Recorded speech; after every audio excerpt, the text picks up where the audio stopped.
Story from Fashion ConscienceFashion is beaten only by the oil industry for the tarnished crown of being the dirtiest industry in the world.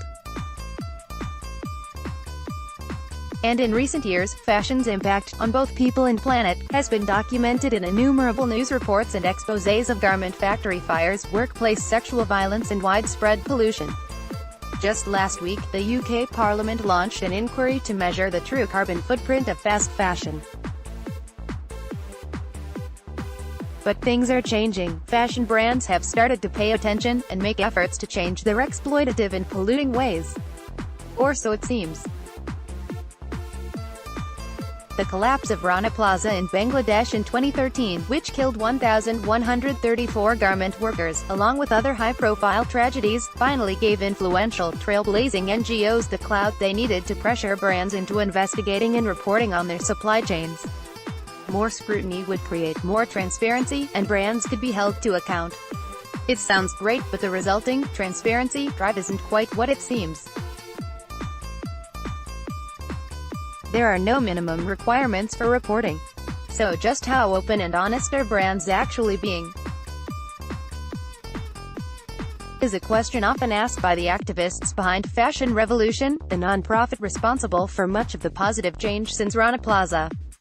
To encourage transparency, they collate an annual transparency index, which calculates how much information brands make available, and aggregates it into a ranked system. Sarah Diddy, FashRev's head of policy, explains research such as this urges brands to disclose more, and it works.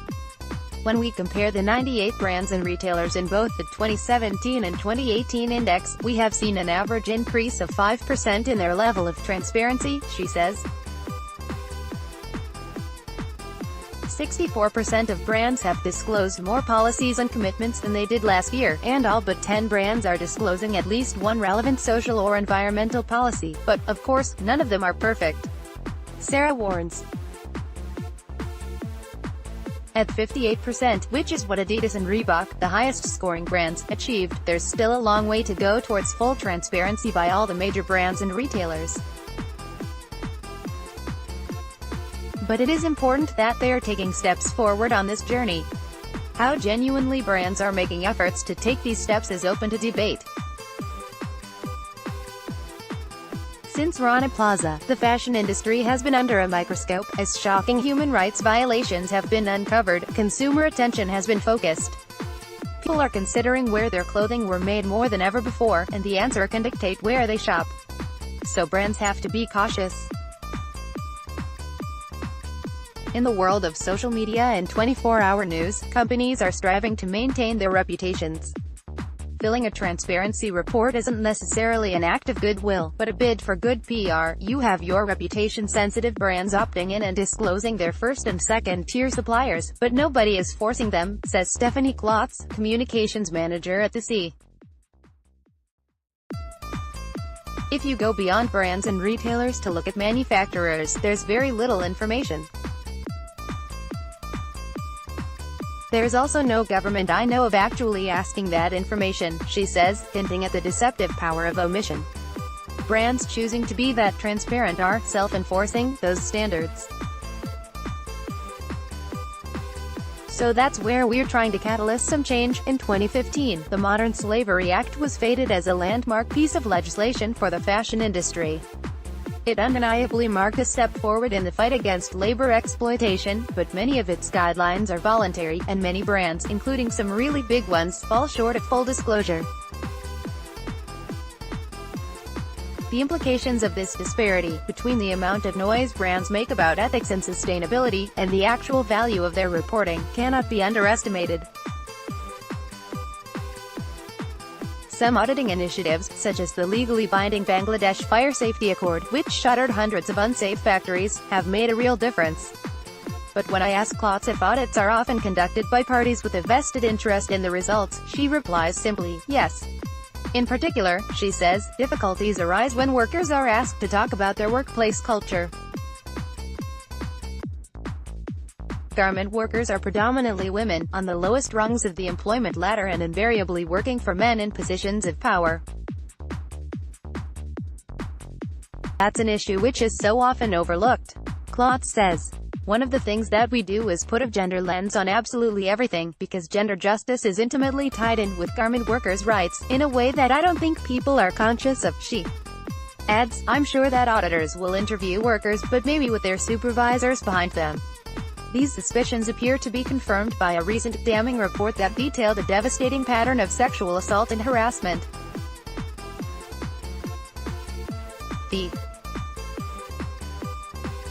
But while revelations about the abuse of women in the West have delivered a moment of reckoning for some abusers, the outcry over the conditions faced by poor women working in the garment industry has been markedly more muted. In Myanmar, for example, which has been hailed recently as a fashion success story, nestled among the reports of financial growth, are harrowing reports of ethnic cleansing of Rohingya people. Hundreds of thousands of women have been displaced, some internally, while others are trafficked to Bangladesh as sex slaves or agricultural laborers. As refugees, they often become undocumented workers, in countries renowned for their garment industries. Much more research needs to be done on intersections such as these. History has shown how common it is for refugees to find themselves in modern slavery. There is also a burgeoning garment industry in Ethiopia, but its relatively new status as a garment industry hub, as well as the media's overwhelming focus on South Asian countries, means that it has largely escaped international scrutiny. Some reports, however, have hinted at maltreatment and exploitation. Klotz agrees that these newer, less well-known hubs are the ones most in need of investigation. But exploitation also happens right beneath our noses. Recent research has shown that in wealthy countries like the United States and even the United Kingdom, workers are forced to work long hours in unsafe conditions for just £3 per hour. Fashion needs to change its business model, says Safia Mini. The founder of ethical label People Tree has been pushing for change since the early 1990s. Back then there was a little awareness about sweatshop exploitation of workers making training shoes and denim in Indonesia, she says. That's how I became interested in fashion and the human rights violations that take place behind the glamour. Safia made it her mission to educate people, and she has made documentaries, hosted press trips to boost media coverage of exploitation, and written books like Slave to Fashion to help bring workers' stories to light. I wanted to be part of the solution, not part of the problem, she says. Increasingly, young independent designers are rising to this challenge. One Bime's no-waste formula is a great example, as is Bethany Williams' model of using recycled materials. Leading ethical label 90% has a business model that ensures 90% of distributed profits are shared between charitable causes and the makers of the collection. Customers even get a say in which charities the money goes to. We wanted to challenge the usual exploitative model, which features very little giving back and lots of benefits for stakeholders, says co-founder Shafiq Hassan. Emerging labels are often best placed to enact change. Operating on a comparatively small scale makes it easier to keep track of every rung of their supply chain, and to experiment with innovation. Huge multinational brands have more work to do to comprehend the many layers of subcontracting in their international supply chains, something they have never previously had to worry about. The garment industry, like all truly global industries, is tangled up in complex debates about human rights violations, immigration, and corporate regulation. And companies still profit from exploitative governments.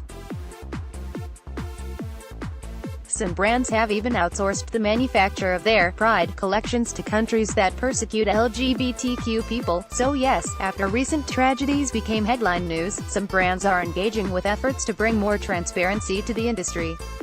And that is a good thing. But it is important that we notice, it is often the reputation-sensitive brands that consumers may have traditionally associated with garment worker exploitation that are increasing their reporting, from nothing to something, but definitely not the whole story. Consumers must consider the benefit of the good PR this brings, and what that shiny top line may be doing to obscure the miserable reality. Now, as ever, we cannot afford to be complacent. We must keep digging into the details to make brands clean up the mess they have made.